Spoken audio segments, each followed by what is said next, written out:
I could do this all the time. If you can't have fun, then you ought to find something else, I guess. This is going to be a rather uneventful video because there isn't much to show here on the pavement surface. As I said before, there is absolutely no distress to be noted through here. There's no sign of rutting, even though this is in a approximately 2% upgrade going in the direction of travel of the test section.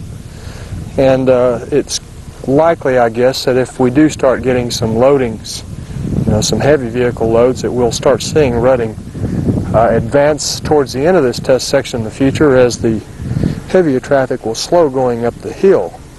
However, there's absolutely no sign of that at this point, and it may not even develop as light as the traffic is on this roadway.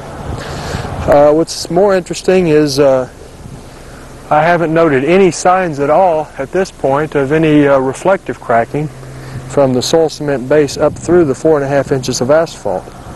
Now, since it's only been down for 3 years, or 3.5 years as of this time, it may not have had time to work its way up through that thick of an asphalt concrete surfacing.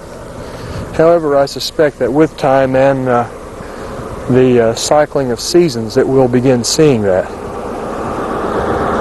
I do have some erosion here on the slopes beyond the safety shoulder, which you can see right here where the soil is exposed.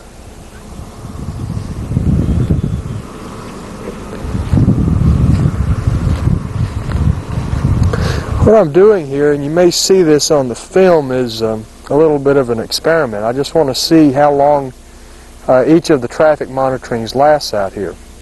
Now, on our way down here, we drove over a section on jointed concrete pavement up on the Georgia-Florida Parkway, and it's up near Cordell, just west of IH-75.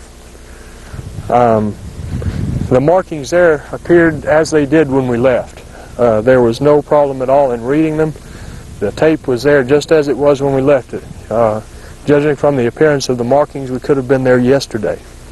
So at least under those conditions, the markings went very well. That was a tine textured concrete also, and the markings just seemed to fit into the grooves there caused by the tines.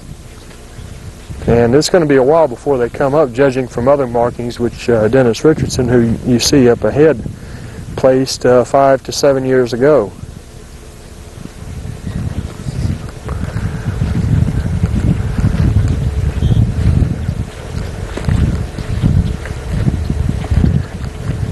There's not much more really to say about this test section, except that it's such an easy and pleasant one to mark.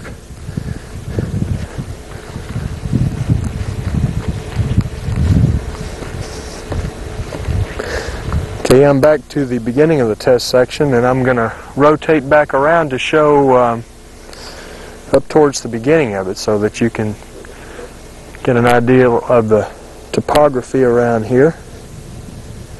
Going up, it may be pretty bright on this picture, it's hard to tell.